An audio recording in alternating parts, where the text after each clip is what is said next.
बोलिए रामायण मैया की जय। सियावर रामचंद्र जी की जय। हे प्रभु, वही सुख, वही गति, वही भक्ति, वही अपने चरणों में प्रेम, वही ज्ञान और वही रहन सहन कृपा करके हमें दीजिए।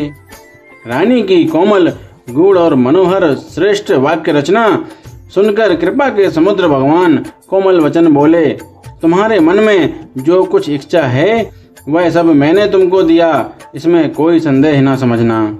हे माता, मेरी कृपा से तुम्हारा अलौकिक ज्ञान कभी नष्ट न होगा। तब मनु ने भगवान के चरणों की वंदना करके फिर कहा, हे प्रभु, मेरी एक विनती और है। आपके चरणों में मेरी वैसी ही प्रीति हो जैसी पुत्र के लिए पिता की होती है। चाहे मुझे कोई बड़ा भारी मूर्ख ही क्यों ना कहे। जैसे मणि के बिना सांप और जल के बिना मछली नहीं रह सकती, वैसे ही मेरा जीवन आपके अधीन रहे, आपके बिना ना रह सके। ऐसा वर मांगकर राजा भगवान के चरण पकड़ कर रह गए। तब दया के निधान भगवान ने कहा, ऐसा ही हो। अब तुम मेरी आज्ञा मानकर देवराज इंद्र की राजधानी अमरावती में जाकर वास करो। हे तात, वहाँ स्वर्ग के बहुत से भोग भोग कर कुछ काल बीत जाने पर तुम अवध के राजा होंगे। तब मैं तुम्हारा पुत्र होऊंगा। इच्छा निमृत मनुष्य रूप सजकर मैं तुम्हारे घर प्रकट होऊंगा। हे तात, मैं अपने अंशों सहित देह धारण करके भक्तों को सुख देने वाले चरित्र करूंगा।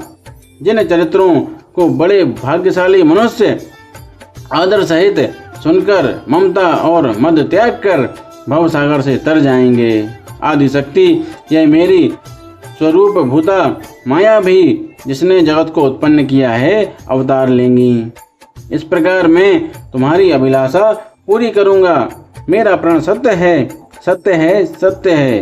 कृपा निधान भगवान बार बार ऐसा कहकर अंतर ध्यान हो गए। वे स्त्री पुरुष राजा रानी भक्तों पर कृपा करने वाले भगवान को हृदय में धारण करके कुछ काल तक उस आश्रम में रहे।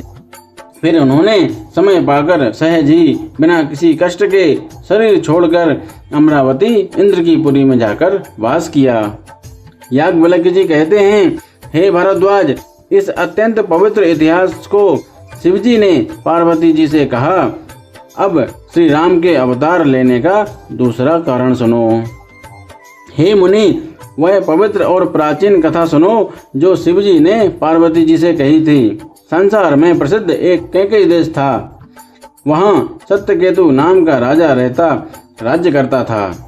वह धर्म की धुरी को धारण करने वाला, नीति की खान, तेजस्वी, प्रतापी, सुशील और बलवान था।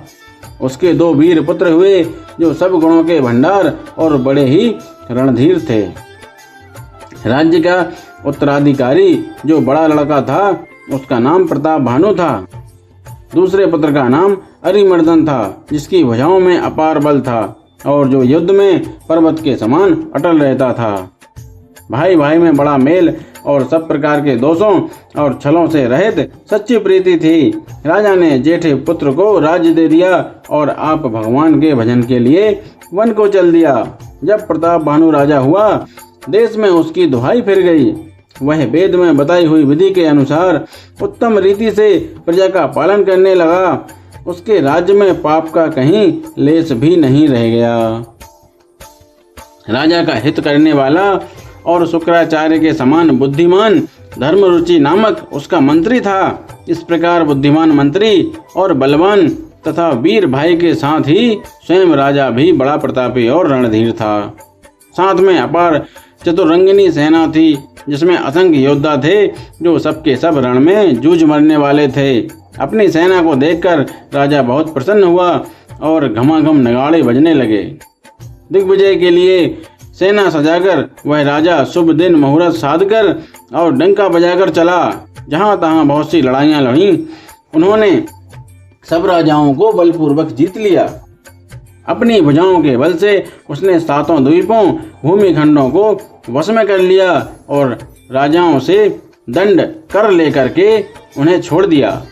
संपूर्ण पृथ्वी मंडल का उस समय प्रताप भानु ही एकमात्र चक्रवर्ती राजा था। संसार भर को अपनी भुजाओं के बल से बस में करके राजा ने अपने नगर में प्रवेश किया। राजा अर्थ, धर्म और काम आदि के सुखों का समयानुसार सेवन करता था। राजा प्रताप भानु का बल पाकर भूमि सुंदर कामधेनु मनचाही वस्तु देने वाली हो गई। उनके राज्य में प्रजा सब प्रकार के दुखों से रहित और सुखी थी और सभी स्त्री पुरुष सुंदर और धर्मात्मा थे। धर्म रुचि मंत्री का श्री हरि के चरणों में प्रेम था। वह राजा के हित के लिए सदा उसको नीति सिखाया करता था। राजा गुरु, देवता, संत, पितर और ब्राह्मण इन सबकी सदा सेवा करता रहता था। वेदों में राजाओं के जो धर्म बताए गए हैं, राजा सदा आदर पूर्वक और सुख मानकर उन सब का पालन करता था। प्रतिदिन अनेक प्रकार के दान देता और उत्तम शास्त्र, वेद और पुराण सुनता था। उसने बहुत सी बावलियां, कुएं, तालाब, फुलवाड़ियां, सुंदर बगीचे, ब्राह्मणों के लिए घर और देवताओं के सुंदर विचित्र मंदिर सब तीर्थों में बनवाए। वेद और पुराणों में जितने प्रकार के यज्ञ कहे गए हैं, राजा ने एक एक करके उन सब यज्ञों को प्रेम सहित हजार हजार बार किया। बोलिए रामायण मैया की जय। श्यावर रामचंद्र जी की जय।